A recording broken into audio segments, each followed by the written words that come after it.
Primero su nombre, vamos para acá porque se oye recio el teléfono. Claro. Primero su nombre. Jesús Pérez Caballero. Jesús Pérez Caballero. Eso es. A ver, ¿qué profesión, qué oficio, a qué se dedica Jesús Pérez Caballero? Mire, yo soy profesor investigador aquí en el Colegio La Frontera Norte, en Matamoros, y bueno, yo hice Derecho y Periodismo y un doctorado en Seguridad Internacional. ¿Dónde estudió sus carreras? En España y parte en México. Okay. El doctorado lo hice en México. Me llama la atención este libro que tengo aquí en mi mano, que me acaba de dedicar, que se llama El delito de Halconeo. Eso es. ¿Eso usted lo escribió? Eso lo escribí yo. ¿Con qué fin? Pues mire, un poco para entender, para ponerme un poco orden a toda la legislación que hay sobre esta conducta, ¿no? Pues que todos conocemos, pero que a la hora de pasarlo a un código penal, a unas leyes, pues considero como jurista que debe respetar una serie de principios, intentar ver pues si se respetan o no se respetan, y obviamente también para entender pues más o menos en la medida de lo posible cómo funciona esa parte, digamos, de la cadena delictiva tan presente en México. A ver, doctor, Ajá. vamos a ubicar, ya en lenguaje coloquial, aquí hablando usted y yo, ¿qué es el halconeo?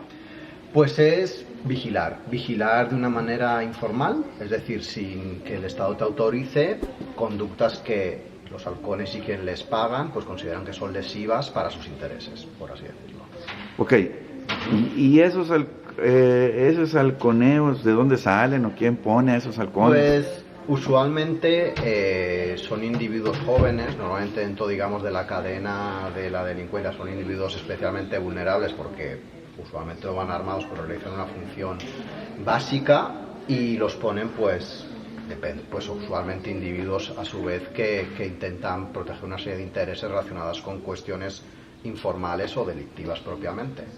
Ok, hablemos de narcotráfico, ¿sí? Por ejemplo, aunque no solo, pero sí, pues digamos tráficos ilícitos, por ejemplo. Ok, me imagino un halcón que se sube a un árbol y de arriba está checando. ¿Cómo es el halcón? A ver, pues usted dígame un halcón clásico aquí de nosotros, aquí de la frontera. ¿Cómo pues es? Puede ser un individuo joven que en un lugar, en un puesto clave, en un lugar donde cruzan avenidas, donde se sabe que pueden haber convoyes de seguridad, de la Guardia Estatal, del ejército, se pone a radiar, sea con una radio o con un celular, pero preferiblemente radio por cuestiones de cobertura, o desde lugares tipo Vulcas o Yonques, etcétera, lugares que en principio pasan desapercibidos. Sería aquí en Matamoros en concreto una figura típica. Ok, trae radio un halcón, dice usted.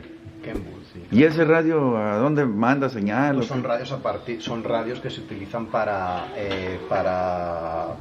transmitir comunicaciones a otro individuo, que a su vez te transmite a otro individuo como una cadena de comunicación. ¿Y qué reportan? ¿Qué puede reportar un Pues halcón? usualmente se reporta pues los pasos de convoyes, si hay algún operativo o simplemente que esté despejado en un determinado lugar. A ver, descríbame un halcón como es. ¿Cómo es? Sí, ¿cómo es un halcón? ¿Cómo lo consigue usted? ¿Cómo se imagina un halcón? No lo imagino, lo veo. Es decir, pues son individuos jóvenes, o puede ser desde un individuo joven que está, como le digo, haciendo una labor de disimulo, de vigilancia informal. Pero ¿cómo es esa persona físicamente? ¿Cómo digo yo, mira, este tiene facha de halcón? No, eso no se puede. No se puede. No, más bien es del lugar donde puede estar, se puede deducir, no están con un emblema, más bien es lo que uno puede deducir conforme al ojo experto.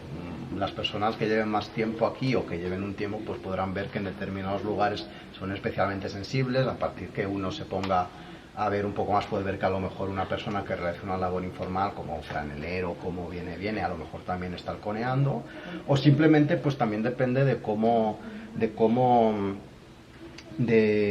se plantea una situación. Puede ser cualquiera, puede realizar de una manera indirecta en halcón, es decir, puede acercarse a alguien y decir, usted ha visto algo, si resulta que uno está en un puesto clave, por ejemplo, y en ese caso se estaría vigilando informalmente sin recibir un dinero, por ejemplo. Es decir, trata de una figura más bien que se define no por la presencia, no por el sujeto, sino por la acción que se realiza.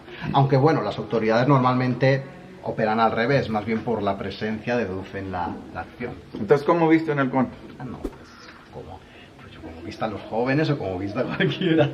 Bueno, ahora, ¿cuánto gana un halcón? Lleva alas. ¿Cómo? Que no no creo que lleve alas. Ah, no lleva alas, no es el que, no es el... No voy a hacer que se vaya volando. Pues mira, depende, pero normalmente si estamos, pues eso hay que ver, por ejemplo, yo he leído en sentencias o en amparos, que normalmente es donde se suelen ver en documentos una investigación más o menos fehaciente, pues se puede ser, si estamos hablando de cantidades que a lo mejor son los 2.000 pesos semanales, 2.500 semanales máximo, eso es lo que yo más o menos calculo. Que serían lo que he visto. $120 por semana, por decir. No sé cómo se Ahora, pero vaya. si se equivocan, ¿qué les pasa? No, eso pues como le he dicho... Si se les pasa una rápida... Pues puede ser desde la tableada aspectos mucho más duros. O sea, usted sabe, por ejemplo, en Nuevo Laredo, cuando se habla de los cuasitos, ¿no? Usted sabe este enorme, ¿no? Que es cuasito precisamente por una onomatopeya de cómo normalmente por estar en esa presencia continua en la calle y tener esa vulnerabilidad que le comento, pues son, por ejemplo, la primera piedra de toque frente a estos ataques armados que realizan grupos rivales, pues puede ocasionar incluso la muerte. Es algo que sabemos y que, por desgracia, pues sucede en este marco de violencia en el que estamos. Entonces, ser halcón es un oficio, es una afición, es una profesión, o sea, ¿cómo podríamos definir eso? Pues yo creo que usted lo ha definido bien, pues puede ser, depende de la persona, pero puede ser eso en algunas ocasiones, en otras es algo más reglamentado, en otro es una parte del crecimiento en la cadena delictiva, obviamente desde halcones se puede pasar a otras partes en el organigrama criminal, dependiendo de tu función, y en otras ocasiones simplemente son individuos que en un periodo hacen eso y en otro pues dejan de hacerlo.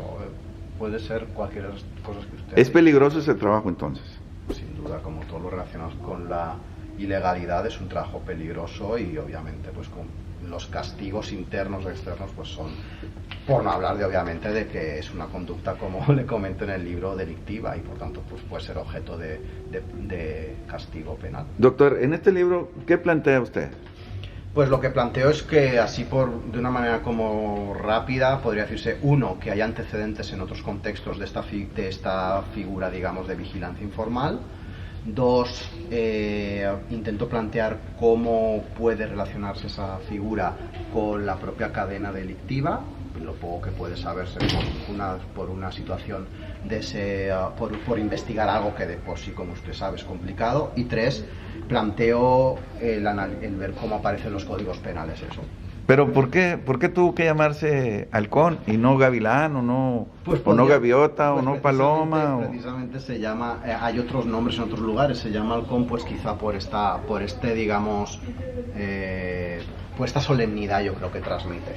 Yo creo que no sabría decirle por qué exactamente, porque habrá razones, pero yo creo que entre la solemnidad que transmite ese nombre, ¿no? Esta fortaleza que transmite la idea de un halcón antes que un gavilán o una paloma, aunque en otros lugares ya tienen otros nombres como punto o alfas o las mujeres sirenas o campanillas, por ejemplo. Es decir, no es un nombre único, la vigilancia informal no se llama solo como halcón, pero en este caso pues quizá por eso y también por lo que comentaba antes en la exposición, porque dentro del organigrama securitario mexicano y obviamente quienes vigilan informalmente quieren, digamos, replicar o tienen a individuos que han sido parte o son parte todavía del organigrama securitario mexicano que realizando acciones ilegales, quieren un poco transmitir digamos, buen nombre a la figura del halcón. Conocemos instancias oficiales donde se llama también halcón a un operativo, por ejemplo. Sí.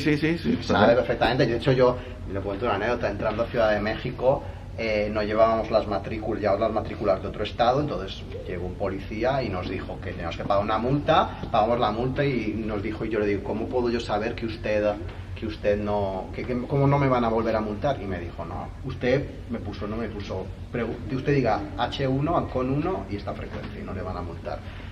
Le dio la clave pues también, estaba bien entrenado el halcón ese. Nomás que ese era halcón con charola. Pues puede decirse. Era halcón con nombramiento oficial. También como que de alguna manera te tuvo que pagar. Usted sabe que hay fluidez y que no hay unas líneas trazadas con claridad en estos temas. Entonces, ¿qué les puede usted decir a los futuros halcones?